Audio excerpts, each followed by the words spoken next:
সবাইকে শুভেচ্ছা এবং স্বাগত জানাচ্ছি লেবুতলা মাধ্যমিক বিদ্যালয়ের অনলাইন ক্লাসের পক্ষ থেকে। আমি মোহাম্মদ খালিদুর রহমান, সহকারী শিক্ষক গণিত ও বিজ্ঞান, লেবুতলা মাধ্যমিক বিদ্যালয় দর্শক।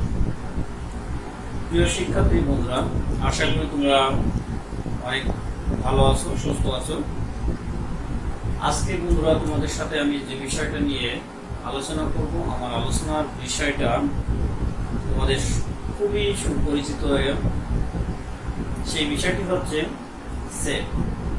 নিশ্চয় বন্ধুরা তোমাদের এই সেট শব্দটা শোনার সঙ্গে সঙ্গে তোমাদের ধারণা চলে আসছে যে সেট কিসের কিছু হতে পারে। কারণ ইতিমধ্যে তোমরা তোমাদের পরিবেশের সাথে অনেক কিছু আছে যেটা তোমরা সেট আকারে চেনো। যেমন তোমরা ডিনার সেট চেনো, সোফা সেট চেনো, তারপর চেয়ার সেট, কি সেট, এই ধরনের অনেক সেট আছে, ফ্রিজ সেট, এগুলো তোমাদের খুবই সুপরিচিত। এখন আমরা যদি গণিতের ভাষায় বলতে চাই যে আসলে সেট কি, তাহলে গণিতের ভিতরে অনেক সেট আছে। যেমন স্বাভাবিক সংখ্যার সেট, মূলদ সংখ্যার সেট, তারপর তোমার বাস্তব সংখ্যার সেট, এই ধরনের অসংখ্য সেট আছে। এখন আমাদের আজকে তাহলে আলোচ্য বিষয় হচ্ছে সেট কি। আমরা তোমাদের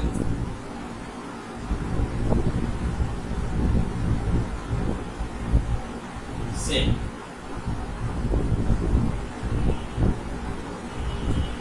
এখন আমরা এই সেট কাকে বলে, অর্থাৎ সেট বলতে আমরা কি বুঝি সেটা বের করার চেষ্টা করব। এই সেট তত্ত্বের তার আগে বলে রাখি যে এই সেট তত্ত্বের ধারণা দেন হচ্ছে জার্মান গণিতবিদ জর্জ ক্যান্টর। তিনি এই সেটটাকে বর্ণনা করেন। এখন এই সেট, আমরা সেট বলতে কি বুঝব? ধন্যবাদ প্রিয় শিক্ষার্থী, তোমাকে ধন্যবাদ। তোমরা যেহেতু ক্লাস 8 এর সেট সম্পর্কে পড়েছ, এই জন্য সেটটা খুব অল্পতে সহজেই বুঝে যাবে। আসলে সেট হচ্ছে বাস্তব বা চিন্তা জগতে বস্তু সমূহের সুনির্দিষ্ট সংঘ বা সমাবেশ। অর্থাৎ তুমি মনে করো যে এখন একটা চা কাপের একটা সেট করবো। এখন কয়টা দিয়ে করবো? 6টা দিয়ে করবো, 9টা দিয়ে করবো, না 12টা দিয়ে করবো। এক সেট একই ডিজাইনের একটা সেট হতে পারে। আবার যদি আমি বলি যে তোমাদের ক্লাস 10ম শ্রেণীর 10 জন ছেলে মেয়ের একটা সেট, তাহলে একটা সেট হবে। তাহলে সেট বলতে আমরা কি বুঝছি? যে বাস্তব বা চিন্তা জগতের বস্তুসমূহের সুনির্দিষ্ট সংঘ বা সমাবেশ। এখন এই সেটকে সাধারণত ইংরেজি বর্ণমালার বড় অক্ষরে অক্ষর দ্বারা প্রকাশ করা হয়। অর্থাৎ এ, বি, সি, এইভাবে জেড পর্যন্ত এই ইংরেজি বর্ণমালা আছে। ইংরেজি বর্ণমালার বড় হাতের অক্ষর দ্বারা সেটকে প্রকাশ করা হয়। আর সেটের যে উপাদান, এইগুলো প্রকাশ করা হয় ইংরেজি বর্ণমালা ছোট অক্ষর হাতের অক্ষর দ্বারা এবং গাণিতিক যে প্রতীক আছে প্রতীকগুলো দ্বারা। আমি যদি মনে করি যে এ বি সি, এই এ বি সি নিয়ে একটা সেট গঠন করব, তাহলে আমি কিভাবে লিখবো? এ সমান হচ্ছে A B C.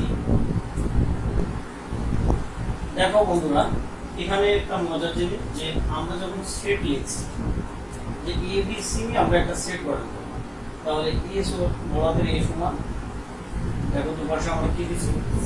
Second bracket দিচ্ছি। অর্থাৎ দ্বিতীয় বন্ধনী দ্বারা অবশ্যই আবদ্ধ করতে হবে সেটকে। এই সেটের ভিতরে যে উপাদানগুলো আছে, যে বস্তুগুলো আছে, এইগুলোকে বলা হয় উপাদান এবং এই উপাদানকে অবশ্যই তোমার দ্বারা পৃথক করতে হবে। এখন আসি সেট প্রকাশের পদ্ধতি। তাহলে সেট কাকে বলে আমরা নিশ্চয় পাবো। সেট প্রকাশের পদ্ধতি। সেটকে কতভাবে প্রকাশ করা যায়? সেটকে সাধারণত দুইভাবে প্রকাশ করা যায়, একটা হচ্ছে তালিকা পদ্ধতি আর একটা হচ্ছে সেট গঠন পদ্ধতি।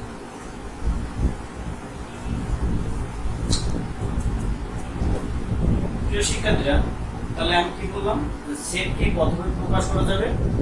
দুইভাবে। কতভাবে? দুইভাবে। একটা হচ্ছে সেট প্রকাশ পদ্ধতি, সেট প্রকাশ পদ্ধতি। তার প্রকার দুই প্রকার।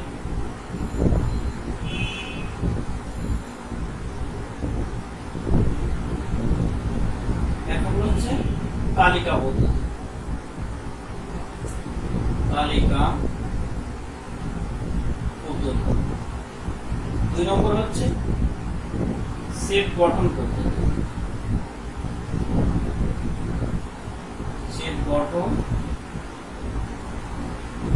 পদ্ধতি। তাহলে আমরা প্রথমে তালিকা পদ্ধতি নিয়ে কথা বলবো, যে তালিকা পদ্ধতি কাকে, তোমরা পারবে তালিকা পদ্ধতি কাকে বলে? দেখো, এই পদ্ধতিটার নামের ভিতরেই তার সংজ্ঞা লুকায় আছে। তালিকা পদ্ধতি অর্থাৎ তালিকা করা থাকে। তাহলে আমরা যখন তালিকা করি তার মানে এখানে যা কিছু প্রয়োজন সেটাকে সুনির্দিষ্টভাবে উল্লেখ করি। অর্থাৎ তালিকা পদ্ধতি হলো তোমার ওই সেটের উপাদানগুলো সুনির্দিষ্টভাবে ওই সেটের উপাদানগুলো উল্লেখ থাকবে এবং ওই সেটের উপাদানগুলো কমা দ্বারা পৃথক করা থাকবে এবং সেকেন্ড বন্ধনীর ভিতরে আবদ্ধ থাকবে। তাহলে তালিকা পদ্ধতি কাকে বলে? হ্যাঁ, ধন্যবাদ। অর্থাৎ যে পদ্ধতিতে সেটের উপাদানগুলো সুনির্দিষ্টভাবে উল্লেখ করা থাকবে এবং সেটের উপাদানকে কমা দ্বারা পৃথক করে সেকেন্ড বন্ধনীর ভিতরে আবদ্ধ করা থাকবে, সেটা হচ্ছে তালিকা পদ্ধতি। যেমন এ সেট সমান হচ্ছে এ বি সি 5 6 7, এই একটা সেট। এটা হচ্ছে তালিকা পদ্ধতি। অর্থাৎ এখানে আমি যে উপাদানগুলো নিয়েছি এগুলো কি সুনির্দিষ্ট এবং প্রত্যেকটা উপাদান কমা দ্বারা পৃথক করা এবং সেকেন্ড বন্ধনীর ভিতরে আবদ্ধ। এবার আসো সেট গঠন পদ্ধতি। সেট গঠন পদ্ধতি কি? অর্থাৎ এখানে তোমাকে তোমার মতো করে গঠন করে নিতে হবে। এখন গঠন তো তুমি ইচ্ছা করলে করে নিতে পারবে, সেক্ষেত্রে তোমাকে একটা শর্ত দিয়ে দেওয়া হবে যে এই শর্তের ভিতরে তোমাকে একটা সেট তৈরি করতে হবে। তাহলে সেট গঠন পদ্ধতি বলতে আমরা কি বুঝবো? হ্যাঁ, ধন্যবাদ। সেট গঠন পদ্ধতিটা হচ্ছে যে তোমার এই সেটের ক্ষেত্রে উপাদানগুলো সুনির্দিষ্ট করা থাকবে না, কিন্তু তোমাকে একটা শর্ত দেওয়া থাকবে। ঠিক আছে, এই শর্ত অনুযায়ী তোমাকে ওই সেটটা গঠন করতে হবে। তাহলে বি একটা set x belongs to n, x মৌলিক এবং 2 less than or equal x less than or equal 10। দেখো, x টা হচ্ছে স্বাভাবিক সংখ্যা এবং x মৌলিক এবং শর্ত হচ্ছে 2 এর চেয়ে বড় হবে এবং 10 এর চেয়ে ছোট হবে। তাহলে আমরা একটু দেখো, নিশ্চয়ই তোমার মৌলিক সংখ্যা ছিল, যে মৌলিক সংখ্যাটা আমি বলে, তাহলে 2 3 5 7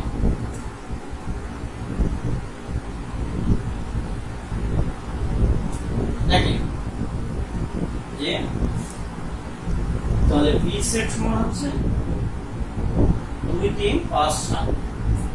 আমাদের সেট ছিল হচ্ছে তালিকা সেট গঠন পদ্ধতি, আমরা সেটাকে তালিকা পদ্ধতি। এরপরে আমরা এখন আসবো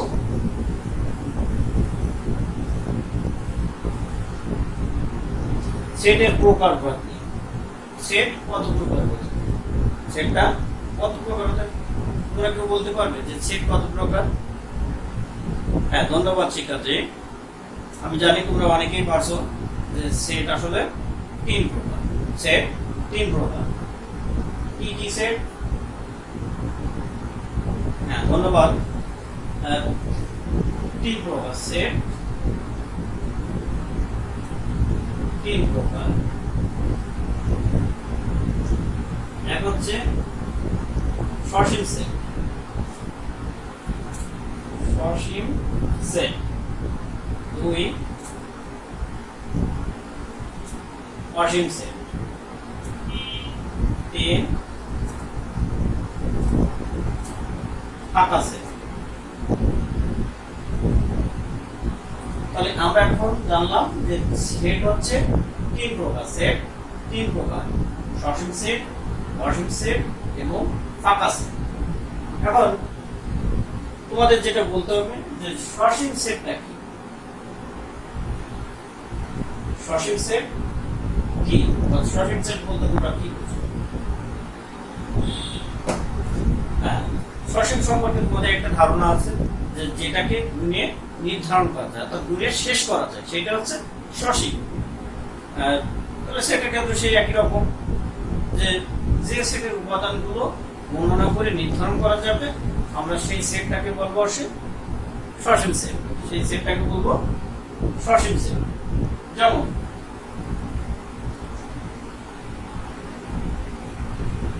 একটা সেট যার উপাদান সংখ্যা 1 2 6।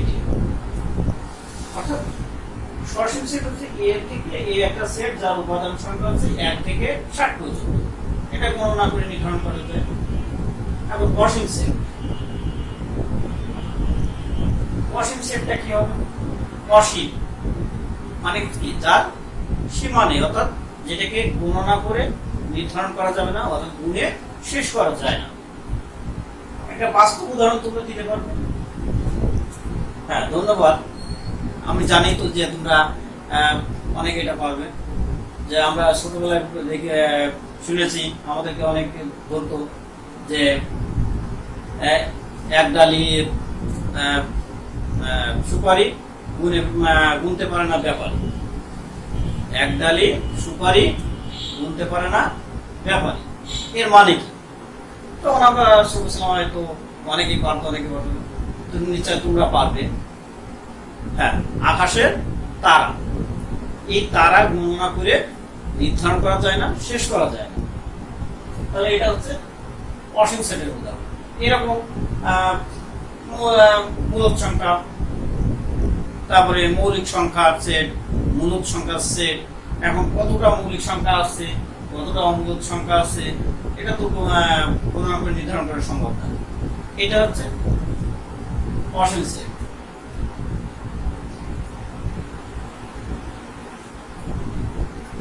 ওয়ান টু থ্রি অসীম পর্যন্ত চলে গেল। যে স্বাভাবিক সংখ্যা আসছে, আমি এটা কি লিখছি? স্বাভাবিক সংখ্যা আসছে অসীম পর্যন্ত, তার গণনা করে নির্ধারণ করা যাবে না। এরপর কি আছে? ফাঁকা আছে। এখন ফাঁকা শব্দটার সাথে তোমরা খুবই পরিচিত, যে ফাঁকা। এখন এই ফাঁকা বলতে আমরা কোন ধরনের সেটকে বুঝবো? দেখো, ফাঁকা সেট আসলে কি? ফাঁকা মানে তো ফাঁকাই নাকি?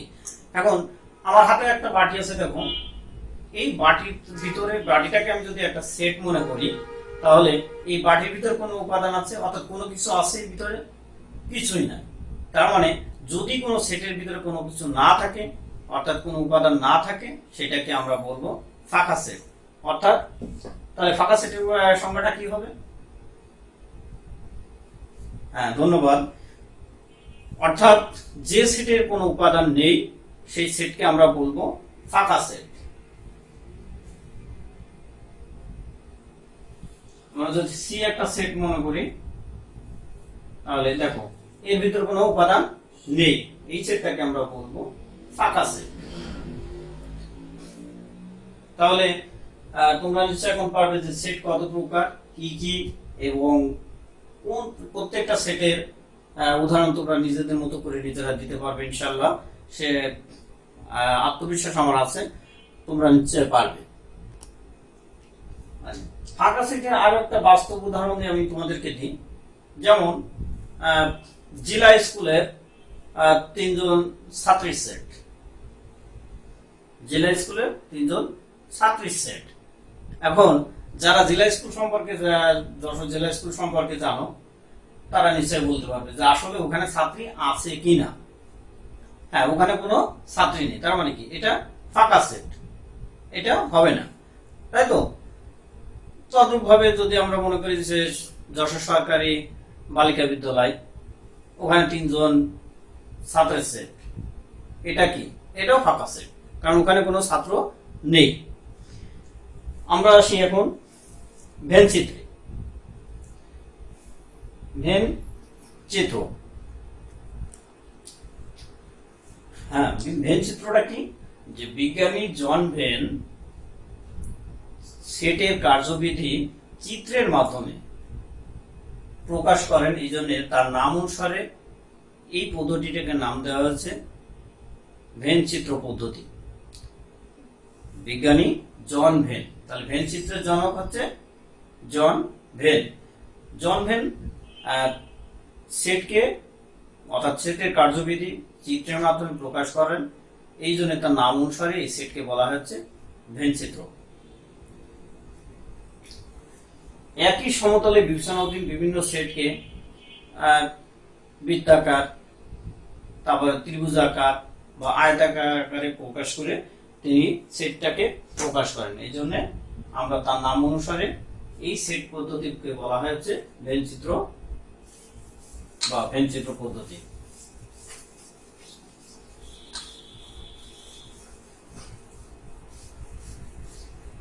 সুপ্রিয় শিক্ষার্থীরা, আশা করি তোমরা আজকের ক্লাস থেকে সেট সম্পর্কে অনেকটা ধারণা লাভ করবে, এবং পরবর্তী ক্লাসে আমি এই সেট সম্পর্কে আরো আলোচনা করব এবং সেটের যে সমস্ত গাণিতিক সমস্যা আছে সেগুলো সমাধান করব। আশা করি সেই পর্যন্ত তোমরা সুস্থ থাকবে, আমার জন্য দোয়া করবে।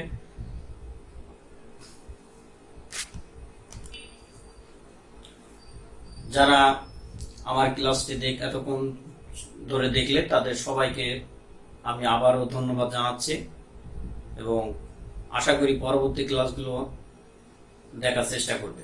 ধন্যবাদ সবাইকে।